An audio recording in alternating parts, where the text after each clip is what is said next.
yes, that's a good shoulder turn in terms of how far it's gone, but I actually haven't really used my shoulder joint hardly at all.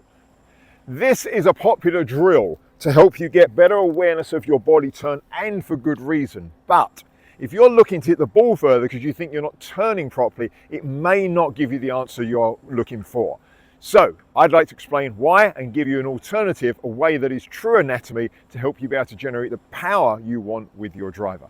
My name is Scott Cranfield, and thanks for joining me on Intuitive Golf. If you want to make sure you're up to date with any new videos coming out, please subscribe and follow. Now, going back to what I was saying, yes, this can be really useful exercise for some people. However, what it may not give you the feeling of is actually using your shoulder joints properly to create the arm swing and the speed that we actually want. You see, at the end of the day, you need to create speed. We need to have a good contact on the ball, and we need to have that from really good speed. That speed predominantly is going to come ultimately at the extremities as we go out closer to the ball, the club head being the fastest thing, hopefully.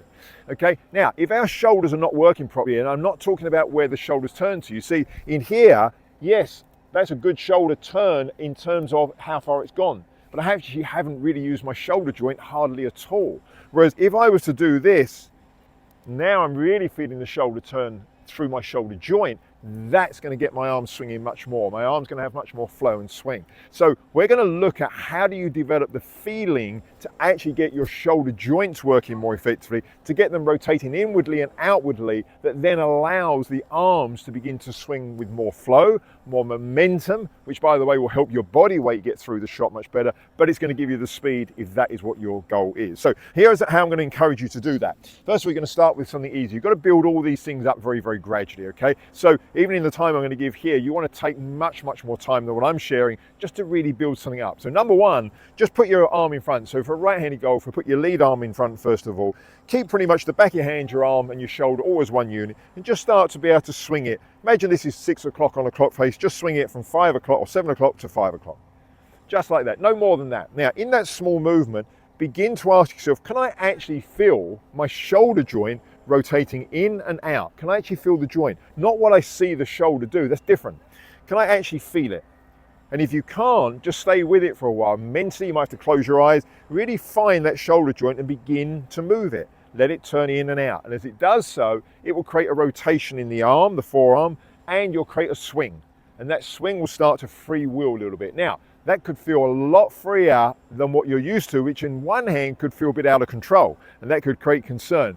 But trust your own human ingenuity to be able to actually make the movement that it needs to make. Trust your system, if you like. You think of all the other things you might do naturally that you never think about, that are highly coordinated things, and yet we trust our body to figure it out. I'm going to ask you to have that same trust here. So coming back here, just allow that arm to swing. You can practice this along with me now. Let this arm swing. Let it just go backwards and forwards. The forearm will rotate a bit, but most importantly, can I feel the shoulder joint rotating with the forearm, okay?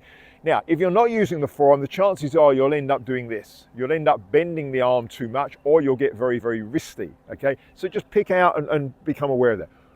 Spend a long time, like when I say a long time, a couple of minutes at a time, but multiple times, feeling that. Once you think you've got the feeling for that, by all means do it with the other arm as well, it's relevant, but we're going to stick with the lead arm for the moment. Once you've done that, then you can introduce the club. Now, I'm just going to pick up a wedge or a 9-iron here and just start to do the same thing, just 7 o'clock to 5 o'clock, and just make sure that you can feel the rotation in the shoulder. And that's going to feel, there's going to feel control to that. You're going to feel the weight of the arm, the shoulder working together to feel that.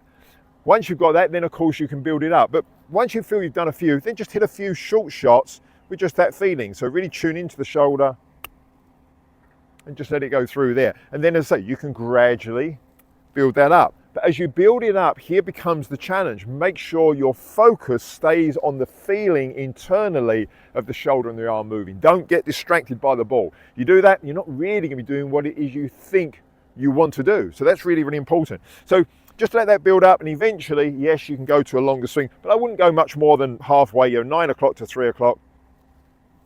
And just trying to feel that shoulder joint moving. I felt it okay on the way back, but I lost my focus on the way down. And then, of course, finally, we started off, you want to hit this thing further. Now, as you build up that feeling, and again, I'm not expecting you to build up the feeling in the few minutes we've talked about it here, you're going to need to practice it, but then you can hopefully get this new feeling in that arm okay, in that shoulder, and you're going to then be able to feel a whole new experience of that rotation.